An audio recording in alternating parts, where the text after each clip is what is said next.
Remue ménage. Remue ménage.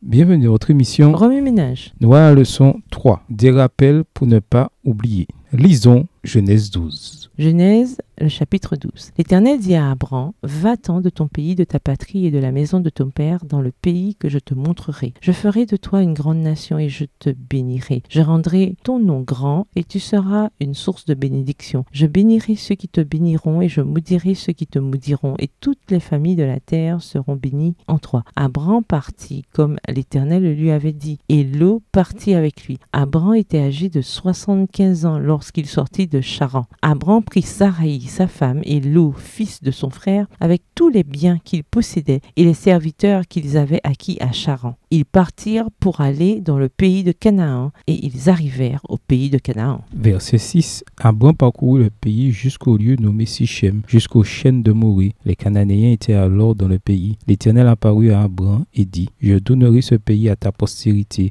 Et Abraham bâtit là un autel à l'Éternel qui lui était apparu. Il se transporta de là vers la montagne à l'orient de Béthel, et il dressa ses tentes ayant Béthel à l'occident et Haï à l'orient. Il bâtit encore là un autel à l'Éternel et invoqua le nom de l'Éternel. Abraham continua ses marches en s'avançant vers le midi. Il y eut une famine dans le pays, et Abraham descendit en Égypte pour y séjourner, car la famine était grande dans le pays. Verset 11, comme il était près d'entrer en Égypte, il dit à Saraï, sa femme, voici, je sais que tu es une femme belle de figure. Quand les Égyptiens te verront, ils diront, c'est sa femme? Et ils me tueront et te laisseront la vie. Dis, je te prie que tu es ma sœur, afin que je sois bien traité à cause de toi, et que mon âme vive grâce à toi. Lorsque Abraham fut arrivé en Égypte, les Égyptiens virent que la femme était fort belle. Les grands de Pharaon la virent aussi et la vantèrent à Pharaon, et la femme fut emmenée dans la maison de Pharaon. Verset 16. Il traita bien Abraham à cause d'elle, et Abraham reçut des brebis, des bœufs, des ânes, des serviteurs et des servantes, des ânesses et des chameaux. Mais l'Éternel frappa de grandes plaies Pharaon et sa maison au sujet de Saraï, femme d'Abraham. Alors Pharaon appela Abraham et dit, « Qu'est-ce que tu m'as fait? Pourquoi ne m'as-tu pas déclaré que c'est ta femme? Pourquoi as-tu dit, c'est ma sœur? Aussi l'ai-je prise pour ma femme. Maintenant, voici ta femme, prends-la et va-t'en. » Et Pharaon donna ordre à ses gens de le renvoyer, lui et sa femme,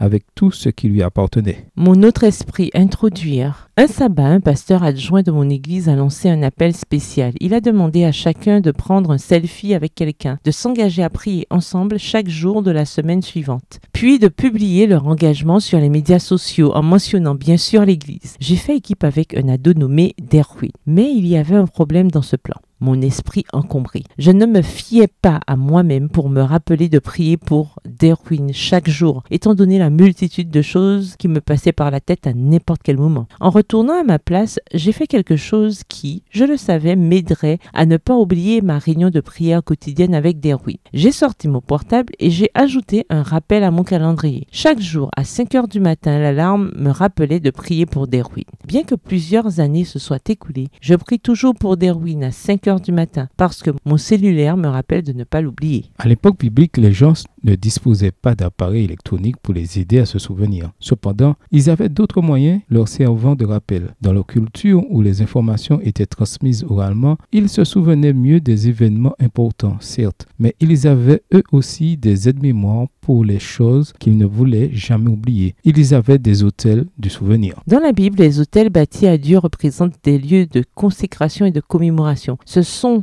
des symboles extérieurs de l'expérience personnelle d'une personne avec le Créateur, de sa reconnaissance et de son adoration du vrai Dieu, du Dieu vivant. Les autels étaient souvent construits pour commémorer des rencontres avec Dieu qui avaient eu un impact profond sur la vie d'une personne. Lorsque Dieu faisait quelque chose de surnaturel ou de super spécial, le bénéficiaire de ces actes puissants les commémorait en construisant un autel, un lieu pour se rappeler, à l'endroit où il avait vu Dieu agir ou entendu Dieu parler. Cette semaine, nous examinerons l'étonnante promesse que Dieu a faite à Abraham, promesse qui a conduit le patriarche à construire un autel de souvenirs pour lui-même, pour sa famille et pour les générations à venir. Remue ménage, écrivez Genèse Genèse 12 et versets 1 à 9 à partir de la version biblique de votre choix. Si vous êtes pressé, écrivez Genèse 12 et versets 7 et 8. Vous pouvez aussi paraphraser ce passage avec vos propres mots, en tracer les grandes lignes ou en faire une carte touristique. Au revoir. Et à demain si Dieu veut. Remue ménage. Remue ménage.